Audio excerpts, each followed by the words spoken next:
Yes. Kembali kita di segmen Elit Rohani dan kita ada tetamu kita sudah berada di studio ketika ini Yang Mulia Dr. Hajah Ahmad Suryati binti Haji Yahya. Beliau merupakan Timbalan Pengarah Pusat Penataran Ilmu dan juga Bahasa Universiti Islam Sultan Syarif Ali, ringkasnya UNISA. Assalamualaikum. Waalaikumsalam warahmatullahi wabarakatuh. Lama anda ke udara bersama ni. Ya betul. Dan Elit Rohani juga ke udara di Rampai Pagi setiap 2 minggu sekali ya. InsyaAllah. InsyaAllah. Hari ini bercakap mengenai dengan tawakal kepada Allah. Secara umumnya kita sendiri faham maksud tawakal itu sendiri ya. Selepas berdoa disusuli dengan usaha, disitulah orang keperluan kita ni untuk bertawakal dan berserah, reda dengan ketentuan dan apapun yang diberikan selepas satu. Cuma barangkali untuk lebih mendalami topik ini Dr. Raja, dari Dr. Raja sendiri dapat lebih menghuraikan definisi ataupun pengertian tawakal itu. Adakah benar apa yang kita ni selama ni kita faham? Katakannya berserah kata mana? Silakan Dr. Raja. Okey, baik. Bismillahirrahmanirrahim. Alhamdulillahilladzi waffaqana litafaqquh fid din wa ja'alna min ahli istiqamah wal hidayah bimadhi fadlihi wa karamih wa faddalna bil 'ilmi alladhi huwa mirathul anbiya'i wal mursalin wassalatu wassalamu ala rasulih Muhammad sallallahu alaihi wasallam wa rasul muslimin al 'ilma wa hasa 'ala dirasatihi wa ala alihi wa ashabihi al kiram. Asyhadu an la ilaha illallah wahdahu la syarika lah wa asyhadu anna Muhammadan 'abduhu wa rasuluhu amma ba'd. Subhanaka la 'ilma lana illa ma 'allamtana innaka antal 'alimul hakim. Rabbi shrah li sadri wa yassir li amri wahlul 'uqdatam min lisani yafqahu qawli. Rabbi yassir wa la tu'assir wattaqi bil khair. Assalamualaikum warahmatullahi wabarakatuh. Kepada para pendengar dan para penonton di mana saja rancangan Elit Rohani dapat ikuti, semoga semuanya berada dalam inayah Allah jua dan sentiasa dalam rahmat Allah jua. InsyaAllah melalui segmen hari ini kita akan bercakap tentang satu tajuk, tawakal kepada Allah. Tajuk ni tajuk yang biasa disebutkan, biasa didengar dalam mana-mana penceramah pun biasalah sudah sebenarnya. Cuma barangkali di-highlight dalam segmen Elit Rohani ini sesuai dengan segmen inilah juga untuk memperkemaskan kembali ataupun memperkemaskan lagi kita ni punya kedudukan kerohanian. Okey.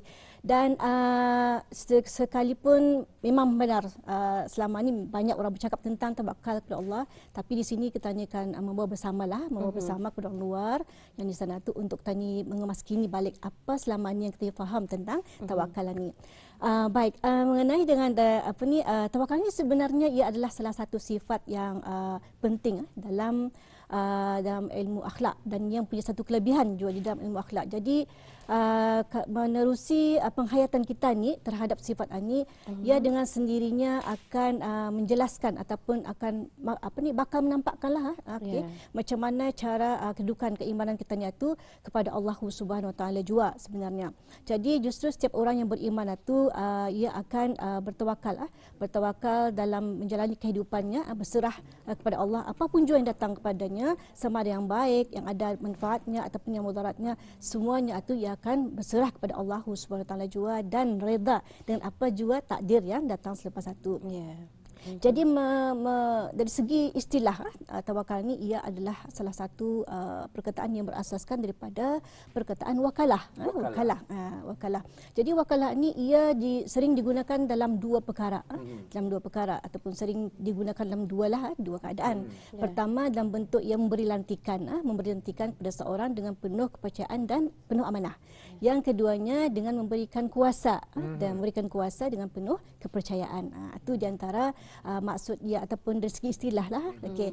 Sementara ia dari segi ianya sebagai tadi itu dari segi bahasa. Okey. Dari segi istilahnya ialah ada merujuk kepada sifat, satu sifat seseorang yang suka bertawakal kepada Allah, iaitu menyerahkan segala urusannya kepada Allah Subhanahu Wa Taala jua dan dengan kesedaran hatinya lah. Kesedaran hatinya maksudnya sadar ianya atau menyedari keadaan dirinya yang lemah. Lemah artinya memerlukan penyandaran kepada seseorang ataupun kepada Allah SWT untuk menguruskan apa tu ia punya hasilnya tu, hasil daripada ia bertawakal tadi. Itu adalah daripada dari segi definisi itulah.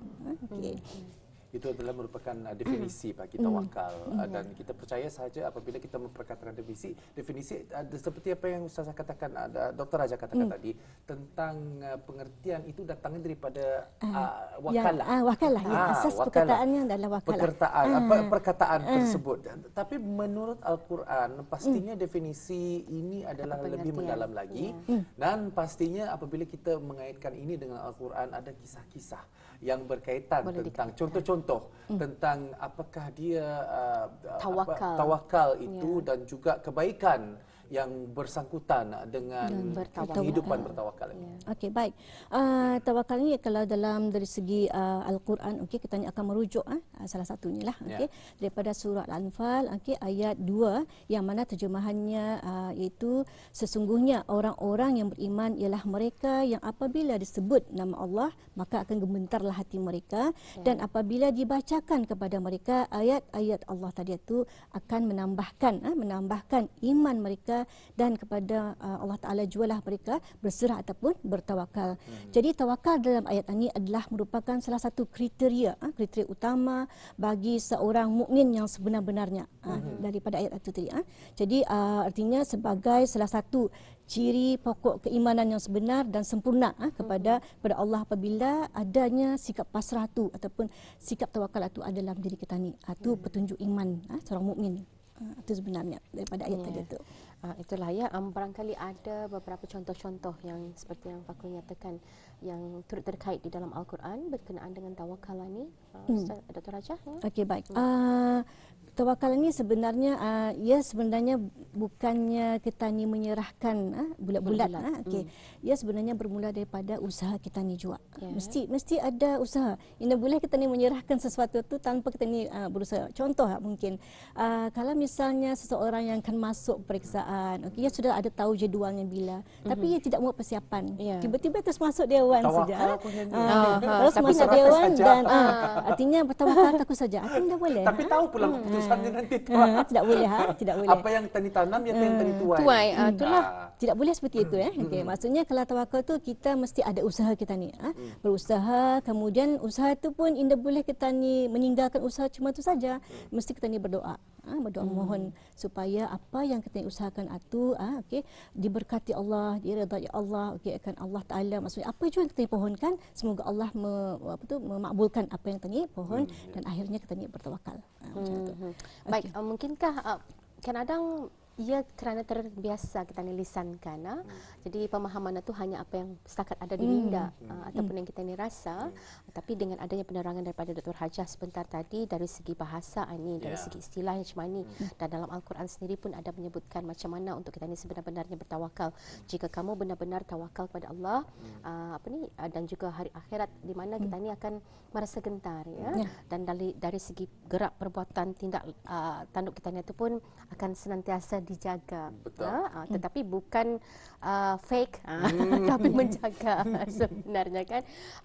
Ada beberapa hadis yang juga menyatakan mungkin dapat diberikan pencerahan antaranya ini yang saya ingat dari dulu, kerana apa saya kadang-kadang menjadikan ia sebagai satu panduan juga. Jika kamu bertawakal dengan sebenar-benarnya kepada Allah SWT, khususnya dalam pencarian rezekinya, insya-Allah kamu akan digunakan rezeki seperti mana burung yang terbang di waktu pagi dengan perut yang kosong dan kembali semula ke sarang di waktu petang dengan perut yang penuh berisi. Maafkan saya kalau sekiranya status hadis ini daif, tapi mungkin boleh kita dikaitkan dengan topik hari ini. Okey, baik. Hadis itu saya pernah je mendengar sebenarnya. Okey, baik. Ada satu keadaan dalam masyarakat kita ni yang mungkin keliru sedikit tentang konsep tawakal ni. Ya, bagi diorang, okey, sebahagiannya akan mengatakan bertawakalnya itu berserah bulat-bulat juga tanpa perlu berusaha. Jadi sebenarnya isunya di sini ialah usaha. Usaha dulu, okey. Kita ni berikhtiar sepuas mungkin, sebanyak mungkin, okey. Macam mana pun kita ni tu mesti berusaha dulu baru kita ni berhujung dengan tawakal. Okey. Ada orang menghujahkan, okey, kita ni dia perlu bertawakal sebagaimana hadis tadi tu yang mengambil contoh sebagai burung tadi tu. Ya sebenarnya bukan maksudnya kita ni akan mencontoh dia cerita burung tadi tu yang dia mencari rezeki kemudian keluar mencari rezeki pagi kemudian balik ke sarangnya sebelah petang. Sebenarnya apapun jua burung itu tetap berusaha. Ia tidak duduk teranah dalam sarangnya. Bukan sekadar terbang. Masih jua ia keluar mencari rezeki, dia terbang mencari rezeki jua. Untuk apa? Untuk makan, jadi makannya lah macam tu. Jadi tidak ada cerita kita ni akan bersandarkan kalau kita ni akan mengatakan anda perlu bertawakal dengan hadis tersebut. Tidak. Itu hanyalah sebagai panduan di mana kita ni akan bagi contoh. Sekecil binatang pun masih ada usahanya. Maksud kita sudah faham binatang ni kan bukannya akalnya seperti kita ni. Kita ni diberikan akal yang besar, maka itu sebagai perbandingan di situ. Jadi artinya kalau binatang boleh lagi berusaha, kenapa kita ni tidak? Di situ sebenarnya tujuan utamanya. Apa tu berjarih, berkarih dan juga belurih. Ayat orang antara tiga B yang sememangnya ada bersangkut paut dengan usaha doa ketani dan juga tawakal ketani. Biasanya kalau ketani menyebutkan pun doa, usaha, tawakal, ikhtiar, tawakal. Jadi artinya dengan doa dulu, daripada doa itu terbitnya daripada hati, daripada niat. Dengan usaha datangnya mula ketani tindak tanduk ketani perbuatan. Doa, usaha, ikhtiar. Ikhtiar ialah macam mana kita ni mencari jalan. Apa jalannya? Kalau Indah dapat jalan A, jalan B. Kadang-kadang perkataan-perkataan ini juga motivasi-motivasi ini bukannya datangnya daripada orang-orang Ketani saja, tetapi ada perkataan-perkataannya. Kalau jalan A ditutupnya ada jalan B. Di dalam ABC itu ada sampai Z-nya. Artinya ada jalan-jalan tersebut. Jadi tergantung kepada Ketani yang akan mencari jalan. Dan akhirnya ialah tawakal. Tapi tawakal ini sudah sempurna tiga-tiga jalan berkenaan. Betul. Ada doanya, usaha dan juga ikhtiar. Dan dalam tawakal tu perlu berdoa juga kita ni tuan. Berserahkan. Dan ada juga kata-kata motivasi ni.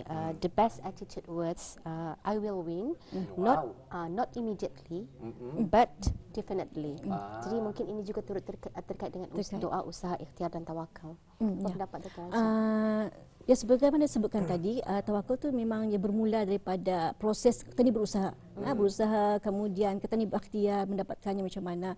Kemudian berdoa dan seterusnya. Kemudian kita ni perlu ingat juga sebenarnya tawakal ni sebenarnya adalah amalan hati. Itu sebab dibawakan ke dalam segmen Edat Rohani sebagai satu tambahan. Macam mana memfokuskan tawakal ni sebenarnya ada berkaitan dengan hati? Baik, tawakal ni ia adalah amalan hati, ibadah hati. Dan ini pernah disebutkan di dalam kitab Madarij As-Salikin, di mana penulis Madarij As-Salikin itu menukilkan kalam Ibnu Hanbal, Imam Ahmad bin Hanbal, di mana beliau mengatakan bahasanya tawakal itu adalah amalan hati. Kenapa? Sebab indah dapat dihuraikan, indah dapat diungkapkan dengan kata-kata. Bahkan indah dapat disebut macam mana lagi sebenarnya tawakal itu sebenarnya. Rasanya. Macam tu. Sebab itu disebutkan sebagai amalan hati itu, dan rahsianya ialah kemampuan seorang itu untuk menyerahkan sajalah, menyerahkan kepada Allah Taala apa-apa yang ia rasa mungkin rasa berat untuk ditanainya macam tu. Ketika ia menjalani sebarang ujian dalam kehidupannya. Jadi di sana perlu tawakal macam tu. Jadi tawakal ni sebenarnya kalau lihat ada dua. Satu dalam usaha yang tadi mencari rezeki, kemudian tawakal kita itu apabila mendepani cabaran, kesusahan, kepayahan hidup. Bertawakallah juga sebenarnya. Jadi bertawakal apa jua dalam hasilnya macam tu. Dalam ibadah pun cuma itu juga kita ni bertawakal. Betul lah. Kerana saya nyatakan kita ni memang tahulah dalam keperluan dan tuntutan kita ni sebagai seorang Islam itu ada perkara-perkara yang perlu kita ni lakukan seperti solat dan seumpamanya. Jadi amalan-amalan tersebut ataupun ibadat-ibadat tersebut sudah kita ni laksanakan seperti berpuasa, cuma bertawakal. Mudah-mudahan amalan-amalan kita ni tu diterima. Dan memang ada timbul beberapa kekeliruan ni selalunya jadi berkenaan dengan tawakal Dr. Hajah. Sebagaimana saya sebutkan tadi, tawakal tu dianggap sebagai maksudnya bertawakal berserah sebegitu saja tanpa kata ni berusaha. Artinya bertawakal tu bukan maksudnya berserah seperti itu saja. Menunggu saja. Tidak. Kita ni mesti berusaha. Berusaha sebenarnya. Tidak ada ceritanya kita ni akan mendapatkan sesuatu dengan percuma seperti semua itu saja. Tidak, mesti ada usaha yang kita ni lakukan. Meskipun indah besar usaha tu, tetap juga namanya usaha ataupun sebagai ikhtiar untuk tani melepasi suatu permasalahan ataupun cabaran macam itulah. Seperti apa tu peribahasa Melayu? Yang pipih tidak akan datang melayang, yang bulat tidak akan datang bergolek. Mesti dan juga apabila yang kita ni kan mengharap yang pipih untuk datang melayang itu kan sudah tani berusaha dan sebagainya, tawakal, tetapi mesti tani sabar juga.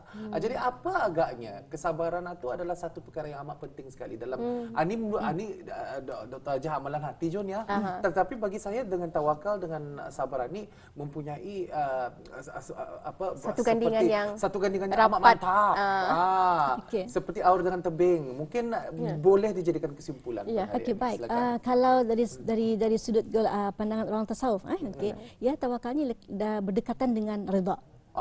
Sabar itu hanya sebagai waktu ia menjalani kepayahan, di situ ia teruji kesabarannya, maka memerlukan keredaan. Di dalam ia menjalani kepayahan, maka dituntut untuk bersabar. Okey, di dalam kesabaran itu telah diuji keredaannya tu. Jadi apabila kita reda atas kepayahan yang kita lalui, kita ni sabar di atasnya, maka di situlah akan berakhir dengan tawakal yang sebenarnya. Ingat, tawakal itu adalah sifat-sifat orang mukmin. Jadi tawakal dan keredaan itu merupakan tingkat kedua terataslah sebelum kita ni benar-benar mungkin mengecapi dengan izin Allah apa yang kita ni mahukan, kesempurnaan dalam kehidupan ataupun peribadatan kita ni dan seumpamanya ni, Dr. Hajah. Ya, sebabnya dalam kita ni berusaha itu kan memang ada banyak cabaran kan? Cabaran yang akan terjadi. Jadi cabaran itu akan teruji lah sama ada kita sabar ataupun tidak. Kalau kita sabar, maka semestinya kita ni reda dengan apa je keputusan ataupun kehendak daripada yang Allah Taala tentukan ataupun putuskan akhirnya. Not immediately, but definitely. InsyaAllah dengan adanya usaha. Kalau tapi ada cuma ni kata pepatah ni, kalau sekiranya indah diberikan apa yang kita ni harapkan, mungkin rezeki kita ni ada di tempat yang lain dan kita ni sentiasa bersangka baik kepada Allah Subhanahu Wa Taala. Sekarang sesuatu tu ada yang kita ni mahukan tetapi bagi Allah ia tidak baik untuk kita ni. Atau perlu tadi faham je konsep tu yang ditentukan. Ditentukan. Maksudnya kenapa kita ni berusaha dan kenapa juga kita ni bertawakal supaya tawakal itu ya sebagainya obat hati kita ni. Artinya kalau indah dapat kita ni sudah bertawakal dan berserah. Artinya tahap apabila kita sampai pada tahap kita ni berserah, artinya indah tu ni akan memikirkan lagi. Macam tu. Kita ni sudah reda. Kejayaan itu namanya apabila sudah mencapai keredaan. Baik, apa pun terima kasih Dr. Hajah perbincangan yang membuka minda kita ni, membuka mata hati yang pentingnya untuk kita lebih memahami apa sebenarnya konsep tawakal itu dan kenapa ia juga turut dikaitkan dengan reda. Baik. Sekali lagi terima kasih Dr. Hajah. InsyaAllah mudah-mudahan di 2 minggu ke depan kita akan berjumpa lagi. InsyaAllah. Assalamualaikum. Waalaikumsalam warahmatullahi wabarakatuh.